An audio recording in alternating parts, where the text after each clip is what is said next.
باب السوم در عمل اسماء عاملہ وہاں یازدہ قسم است۔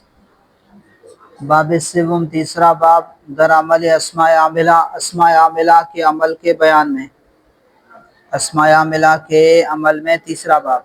وہاں یازدہ قسم است اور وہ 11 قسمیں ہیں۔ اسماء عاملہ کی 11 قسمیں ہیں۔ لفظی عوامل کی 3 قسمیں۔ آپ کو آگاہ کیا کہ لفظی عوامل کی 3 قسمیں۔ پہلا باب حروف عاملہ کے بیان میں، اور دوسرا باب ہم نے پڑھا افعال عاملہ کے بیان میں۔ اب یہاں سے تیسرا باب شروع کر رہے ہیں اسماء عاملہ کے بیان میں۔ آپ کو انہوں نے بتایا کہ لفظی عوامل کی 3 قسمیں ہیں۔ پہلے ابتداءً عوامل کی 2 قسمیں، لفظی اور معنوی، پھر لفظی عوامل کی 3 قسمیں۔ ان کو اس نے مصنف علیہ الرحمٰ نے یہ بیان کیا کہ اس کو ہم 3 ابواب کے اندر ذکر کریں گے۔ پہلا باب حروف عاملہ کے بیان میں، دوسرا باب افعال عاملہ کے بیان میں، اور تیسرا باب اسماء عاملہ کے بیان میں۔ باب السوم تیسرا باب در عمل اسماء عاملہ، اسماء عاملہ کے عمل کے بیان میں۔ وہاں 11 قسم اور وہ 11 قسم ہیں، اور وہ 11 قسمیں ہیں، یعنی اسماء عاملہ کی 11 قسمیں۔ اول اسماء شرطیہ بمعنی ان، پہلی قسم اسماء شرطیہ بمعنی ان۔ وہاں 9 اور وہ 9 ہیں، من وما وائنا ومتا وایون وانا وازما وحیثما ومہما۔ اسماء شرطیہ بمعنی ان یہ 9 ہیں، من ما عین متا ایون انا ازما حیثما مہما۔ یہ کیا عمل کرتے ہیں؟ فعل مضارع کو جزم دیتے ہیں۔ جیسے ان شرطیہ آ کر فعل مضارع کو جزم دیتا ہے، اسی طرح اسماء شرطیہ بھی فعل مضارع کو جزم دیتے ہیں۔ یہ 2 جملوں پر آتے ہیں، پہلے جملے کو شرط اور دوسرے کو جزا کہتے ہیں۔ اسماء شرطیہ بمعنی ان، وہاں 9 اور وہ 9 ہیں، من ما عین متا ایون انا ازما حیثما مہما۔ فعل مضارع بجزم کند، فعل مضارع کو جزم دیتے ہیں۔ چون من تضرب اضرب، وما تفعل افعل، وائن تجلس اجلس، ومتا تقم اقم، وای شیء تأکل آکل، وانا تکتب اکتب، واذما تسافر اسافر، حیثما تقصد اقصد، ومہما تقعد اقعد۔ من تضرب اضرب، جس کو تو مارے گا اس کو میں ماروں گا۔ ما تفعل افعل، جو تو کرے گا میں کروں گا۔ این تجلس اجلس، جہاں تو بیٹھے گا میں بیٹھوں گا۔ متی تقوم اقوم، جب تو کھڑا ہوگا میں کھڑا ہوں گا۔ ای شیء، جو شے تو کھائے گا میں کھاؤں گا۔ انا تکتب اکتب، جہاں تو لکھے گا میں لکھوں گا۔ ازما تسافر اسافر، جب تو سفر کرے گا میں سفر کروں گا۔ حیثما تقصد اقصد، جہاں کا تو ارادہ کرے گا جی میں ارادہ کروں گا۔ ومہما تقعد اقعد، اور جس جگہ تو بیٹھے گا میں بیٹھوں گا۔ من تضرب اضرب، ترکیب سن لیں۔ من تضرب اضرب، من اس میں شرط، منصوب محلاً مفعول به مقدم، تضرب فعل مضارع معروف صیغہ واحد مذکر حاضر، انت ضمیر مرفوع مستتر اس کا فاعل۔ تضرب فعل اپنے فاعل اور مفعول به مقدم سے مل کر جملہ فعلیہ ہو کر شرط۔ اضرب فعل مضارع معروف صیغہ واحد متکلم، انا ضمیر مرفوع مستتر اس کا فاعل۔ فعل اپنے فاعل سے مل کر جملہ فعلیہ خبریہ ہو کر جزا، جملہ فعلیہ خبریہ ہو کر جزا۔ شرط اپنی جزا سے مل کر جملہ شرطیہ ہوا۔ جملہ فعلیہ ہے نا، ہاں جملہ فعلیہ شرطیہ ہوا۔ شرط کی جزا جملہ خبریہ بھی آ سکتی ہے اور جملہ انشائیہ بھی آ سکتی ہے، بولیں جملہ خبریہ بھی آ سکتی ہے اور جملہ انشائیہ بھی آ سکتی ہے۔ تو یہاں پر جملہ خبریہ ہے تو آپ یوں بھی کہہ سکتے ہیں جملہ فعلیہ شرطیہ خبریہ ہوا، جملہ فعلیہ شرطیہ خبریہ ہوا، کیونکہ جزا خبر ہے۔ جزا کیا ہے؟ جملہ خبریہ ہے۔ وما تفعل افعل، ما اس میں شرط، مفعول بھی مقدم، مفعول بھی مقدم، تفعل فعل مضارع معروف صیغہ واحد مذکر حاضر، انت ضمیر مرفوع مستتر اس کا فاعل، تفعل فعل اپنے فاعل اور مفعول بھی مقدم سے مل کر جملہ فعلیہ ہو کر شرط، افعال فعل مضارع معروف صیغہ واحد متکلم معنی ضمیر مرفوع مستتر اس کا فاعل، فعل افعال فعل اپنے فاعل سے مل کر جملہ فعلیہ خبریہ ہو کر، جملہ فعلیہ خبریہ ہو کر جزا شرط اپنی جزا سے مل کر جملہ فعلیہ شرطیہ ہوا۔ اور ای شئین تاکل آکل یہ بھی مفعول بھی بنے گا، باقی اس کے علاوہ جو 6 ہیں وہ مفعول فی بنیں گے، من، ما اور ای شئین یہ کیا بنیں گے؟ مفعول بھی مقدم بنیں گے، یہ 3 کیا بنیں گے؟ یہ 3 جو ہیں مفعول بھی مقدم بنیں گے، باقی 6 جو ہے وہ کیا بنیں گے؟ مفعول فی بنیں گے۔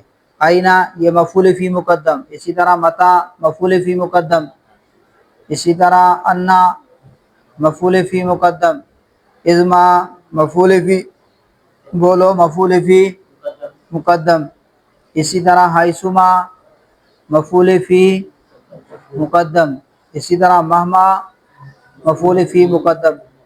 تو یہ 6 جو ہیں یہ مفعول فی بنیں گے اور 3 جو ہیں یہ مفعول بھی بنیں گے، 3 مفعول بھی بنیں گے۔ تو ای شئین تاکل آکل، ای مضاف، شئین مضاف الیہ، مضاف اپنے مضاف الیہ سے مل کر مفعول بھی مقدم، مفعول بھی مقدم، تاکل فعل مضارع معروف صیغہ واحد مذکر حاضر، انت ضمیر مرفوع معلن مستتر اس کا فاعل، فعل اپنے فاعل اور مفعول بھی مقدم سے مل کر جملہ فعلیہ ہو کر شرط، آکل فعل مضارع معروف صیغہ واحد متکلم، انا ضمیر مرفوع معلن مستتر اس کا فاعل، فعل اپنے فاعل سے مل کر جملہ فعلیہ خبریہ ہو کر جزا شرط اپنی جزا سے مل کر جملہ فعلیہ شرطیہ ہوا۔ آئینہ تجلس اجلس یہ میں نے چھوڑ دیا تھا، اوپر آ جائے اوپر لائن میں، آئینہ تجلس اجلس، آئینہ اس میں شرط مفعول بھی مفعول فی مقدم، یہ کیا بنے گا؟ مفعول فی مقدم، مفعول فی مقدم، تجلس فعل مضارع معروف صیغہ واحد مذکر حاضر، انت ضمیر مرفوع مستتر اس کا فاعل، تجلس فعل مضارع معروف اپنے فاعل بولو نا اپنے فاعل اور مفعول فی مقدم سے مل کر جملہ فعلیہ ہو کر شرط، دوبارہ ترکیب دیں گے، آئینہ اس میں شرط مفعول فی مقدم، تجلس فعل مضارع معروف صیغہ واحد مذکر حاضر، انت ضمیر مرفوع مستتر مرفوع محلن بولنا ہے کیونکہ ضمیر کا اعراب کیا ہوتا ہے؟ ضمیر مبنی ہے اور مبنی کا اعراب کیا ہوتا ہے؟ محلی ہوتا ہے، تو یوں بھی آپ بول سکتے ہیں تجلس فعل مضارع معروف صیغہ واحد مذکر حاضر، انت ضمیر مرفوع مستتر اس کا فاعل، تجلس فعل اپنے فاعل اور مفعول فی مقدم سے مل کر جملہ فعلیہ ہو کر شرط، اجلس فعل مضارع معروف صیغہ واحد متکلم، انا ضمیر مرفوع مستتر اس کا فاعل، اجلس فعل اپنے فاعل سے مل کر جملہ فعلیہ خبریہ ہو کر جزا شرط اپنی جزا سے مل کر جملہ فعلیہ شرطیہ ہوا۔ باقی متا تکم اسی طرح نا تکتب اکتب، ازما تسافر اسافر، حیثما تقصد اقصد، مہما تقود اقد، ان کی ترکیب بھی آئینہ تجلس اجلس کی طرح ہی ہوگی۔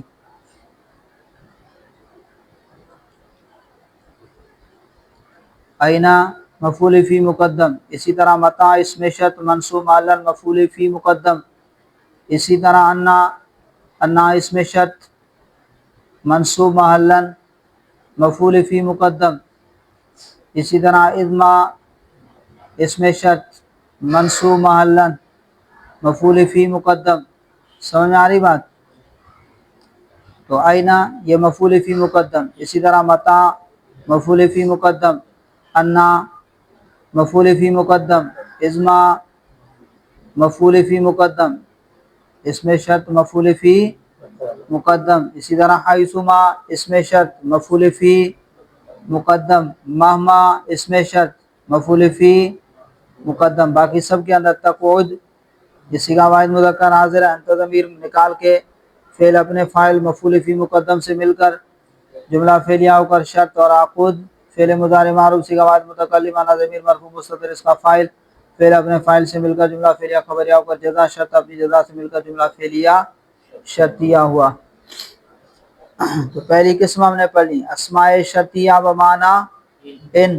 پہلی قسم کیا ہے؟ اسماء عاملہ کی پہلی قسم اسماء شرطیہ بمعنی ان، یہ 9 ہے۔ من ما این متا ایون انا اذما حیثما مہما، فعل مضارع کو جزم دیتے ہیں جس طرح ان 2 جملوں پر داخل ہوتا ہے، اسماء شرطیہ بھی 2 جملوں پر داخل ہوں گے، پہلے کو شرط اور دوسرے کو جزا کہتے ہیں۔ دوم اسماء افعال بمعنی ماضی، دوسری قسم اسماء افعال بمعنی ماضی۔ اسماء شرطیہ کی دوسری قسم اسماء افعال بمعنی ماضی، چون ہیہاتا شتانا سرعان، ہیہاتا شتانا سرعان، اسم را بنا پر فاعلیت و رفع کند، یہ اسم کو فاعلیت کی بنا پر رفع دیتے ہیں۔ ہیہاتا شتانا سرعان اس میں فعل ہیں بمعنی ماضی ہیں، وہ اسماء افعال جو ماضی کے معنی میں ہوتے ہیں یہ 3 ہیں، ہیہات شتانا اور سرعان۔ یہ کیا عمل کرتے ہیں؟ ما بعد اسم کو فاعلیت کی بنا پر رفع دیتے ہیں، یعنی ان کے بعد جو اسم آئے گا وہ کیا بنے گا؟ فاعل بنے گا۔ کیا بنے گا؟ جیسے ہیہات زیدن، ہیہات زیدن، ہیہات اسم فعل بمعنی بعودہ اور زیدن مرفوع لفظاً اس کا فاعل، مرفوع لفظاً اس کا فاعل۔ ہیہات اسم فعل اپنے بولیں، ہیہات اسم فعل اپنے فاعل سے مل کر جملہ فعلیہ انشائیہ ہوا، جملہ فعلیہ کیونکہ اس کے اندر تعجب کا معنی ہے۔ کیا ہے؟ تعجب کا معنی ہے، اس وجہ سے یہ کیا ہے؟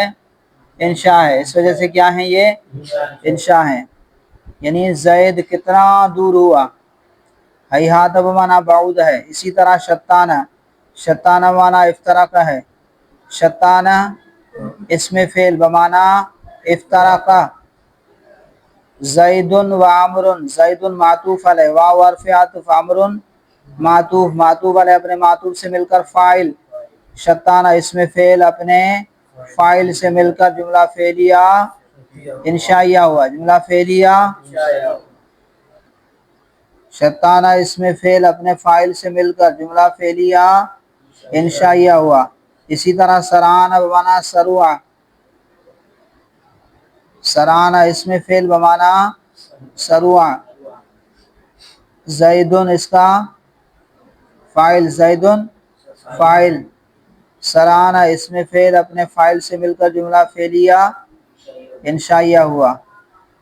سرعان معنی سروع، یعنی زید کتنا تیز ہوا یا زید کتنا تیز چلا، زید کس قدر جلدی کی، زید نے کس قدر جلدی کی یا زید کس قدر تیز چلا۔ تو ہیہات آگے مثال مصنف علیہ الرحمہ نے کتاب کے اندر بھی دی ہے، ہیہات یوم العید، ہیہات اسم فعل بمعنی بعودہ، ہیہات اسم فعل بمعنی بعودہ، یوم مرفوع لفظاً مضاف، العید مجرور لفظاً مضاف الیہ، مضاف اپنے مضاف الیہ سے مل کر فاعل، مضاف اپنے مضاف الیہ سے مل کر فاعل، ہیہات اسم فعل اپنے فاعل سے مل کر جملہ فعلیہ انشائیہ ہوا، جملہ فعلیہ انشائیہ ہوا، کیونکہ یہ اس کے اندر کیا ہے؟ تعجب کا معنی ہے کہ عید کا دن کتنا دور ہوا، عید کا دن کتنا دور ہوا۔ ہیہات بمعنی ای بعودہ، ہیہات کس معنی میں ہے؟ بعودہ کے معنی میں آگے بتا دیا، ای یعنی بعودہ، ای معنی یعنی، ای معنی یعنی، ای حرف تفسیر ہے، آگے اس کی تفسیر کریں، ہیہات ای یعنی بعودہ۔ بھائی ای کا مطلب کیا ہے؟ جی ای جو ای آیا اس کا معنی یعنی، اس کا مطلب کیا ہے؟ یعنی۔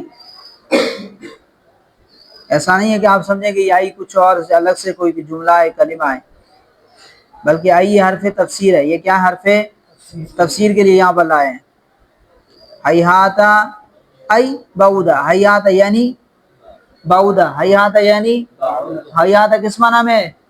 اس کی تفسیر کر رہے ہیں کہ حیات یعنی بعودہ، حیات یعنی بعودہ۔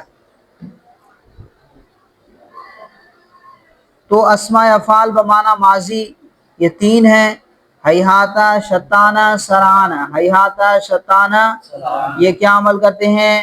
ما بعد اسم کو فاعلیت کی بنا پر رفع دیتے ہیں، ما بعد اسم کو فاعلیت کی بنا پر رفع دیتے ہیں۔ سوم اسماء افعال بمعنی امر حاضر، تیسری قسم اسماء شرطیہ کی تیسری قسم اسماء افعال بمعنی امر حاضر، وہ اسماء افعال جو امر حاضر کے معنی میں ہوتے ہیں، چون رویدہ و بلہا و حیل و علیکہ و دونک و ہا۔ رویدہ بمعنی امہل، بلہا بمعنی دع، حیل بمعنی ایتی، علیکہ بمعنی الزم، دونک بمعنی خذ، ہا بمعنی خذ۔ تو یہ اسماء افعال بمعنی امر حاضر ہیں۔ رویدہ یعنی امہل تو ضرور مہلت دے، بلہا مانے تو ضرور چھوڑ، حی حال بمانا تو ضرور آ، علیہ کا مانے تجھ پر لازم ہے، خذ دونہ کا مانے خذ تو ضرور پکڑ، ہا بمانا خذ تو ضرور پکڑ۔ ان کے اندر تاکید کا معنی ہوتا ہے۔ اسم را بنصب کنت بنا پر مفعولیت، اب بتا رہے ہیں کہ یہ عمل کیا کرتے ہیں۔ تیسری قسم اسماء افعال بمعنی امر حاضر، اسماء شرطیہ کی تیسری قسم کیا ہے؟ اسماء افعال بمعنی امر حاضر، یہ عمل کیا کرتے ہیں؟ تو کہا اسم را بنصب کنت، اسم کو نصب دیتے ہیں، کیوں؟ بنا پر مفعولیت، مفعول ہونے کی وجہ سے۔ کس پر؟ مفعول ہونے کی بنا پر اسے کیا دیتے ہیں؟ آپ کو پتا ہے مفعول منصوب ہوتا ہے، مفعول منصوب ہوتا ہے، اور فاعل مرفوع ہوتا ہے، فاعل مرفوع ہوتا ہے۔ منصوب مفعول منصوب ہوتا ہے، مفعول منصوب ہوتا ہے، اور فاعل مرفوع ہوتا ہے۔ تو یہاں ان میں جو ہے ما بعد اسم جو آئے گا وہ مفعول ہونے کی وجہ سے منصوب ہوگا، مفعول ہونے کی وجہ سے منصوب ہوگا۔ ایک کی ترکیب دیکھ رہے ہیں، باقی خود کر لیجئے گا۔ رویدہ زیدن، رویدہ زیدن، رویدہ اسم فعل بمعنی امر حاضر، رویدہ اسم فعل بمعنی امر حاضر، امہل۔ انت ضمیر مرفوع محلا مستتر، اس کا فاعل۔ واحد مذکر حاضر کے اندر کون سی ضمیر ہوتی ہے؟ انت۔ کون سی ضمیر ہوتی ہے؟ انت ضمیر۔ تو انت ضمیر مرفوع محلا مستتر، اس کا فاعل۔ زیدن مفعول بھی، زیدن مفعول بھی۔ اسم فعل رویدہ اسم فعل اپنے فاعل اور مفعول بھی سے مل کر جملہ فعلیہ انشائیہ ہوا، جملہ فعلیہ۔ بعض ناویوں نے اسے جملہ اسمیہ بھی بنایا ہے، لیکن راجح کیا ہے کہ یہ جملہ فعلیہ، جملہ فعلیہ راجح ہے۔ راجح کیا ہے؟ جملہ فعلیہ ہے۔ تو رویدہ زیدن، تو ضرور زید کو مہلت دے، تو ضرور زید کو مہلت دے۔ اب آگے اس کا معنی بھی بیان کیا ہے۔ رویدہ یعنی رویدہ زیدن یعنی امہل ہو، تو اسے ضرور مہلت دے، تو اسے ضرور مہلت دے۔ امہل ضمیر کی جگہ اسم لے آئیں، امہل زیدن، امہل زیدن، کیونکہ پہلے اسم ذکر کر دیا، اب بار بار اسم تو ذکر نہیں کرتے نا۔ ایک مرتبہ میں نے بتا دیا کہ میرے پاس عمر آیا، پھر اس نے یہ کہا، پھر اس کو میں نے یوں کہا، یہ ہوتا ہے نا۔ ایک مرتبہ اس کا ذکر کر دیتے ہیں، اس کے بعد پھر ضمیر لوٹاتے ہیں، بار بار تو نام نہیں لیتے نا کہ میرے پاس آیا عمر آیا، پھر عمر نے یوں کہا، پھر عمر کو میں نے یہ کہا، پھر عمر نے مجھے جواباً یہ کہا۔ اب عمر عمر تو نہیں بولوں گا نا، کیا بولتے ہیں اس کی جگہ؟ ضمیر لے آتے ہیں۔ رویدہ زیدن، پہلے زید کا نام ذکر کر دیا، اب اس کی جگہ پر ضمیر لے آئے۔ رویدہ زیدن ای امہل ہو، یعنی اسے تو ضرور مہلت دے۔ تو رویدہ اسم فعل بمعنی امہل، انت ضمیر مرفوع محلا مستتر، اس کا فاعل۔ زیدن مفعول بھی، زیدن مفعول بھی۔ رویدہ اسم فعل اپنے فاعل اور مفعول بھی سے مل کر جملہ فعلیہ انشائیہ ہوا۔ تو تیسری قسم اسماء شرطیہ کی تیسری قسم اسماء افعال بمعنی امر حاضر، یہ 6 ہیں بیان کیے ہیں۔ رویدہ، بلہا، حیہل علیک، دونہ کہا، یہ کیا عمل کرتے ہیں؟ اسماء افعال بمعنی امر حاضر کیا عمل کرتے ہیں؟ ما بعد اسم کو مفعولیت کی بنا پر نصب دیتے ہیں، ما بعد اسم کو مفعولیت کی بنا پر نصب دیتے ہیں۔ چون جیسے رویدہ زیدن یعنی امہل ہو، یعنی امہل ہو، اسے تو ضرور مہلت دے۔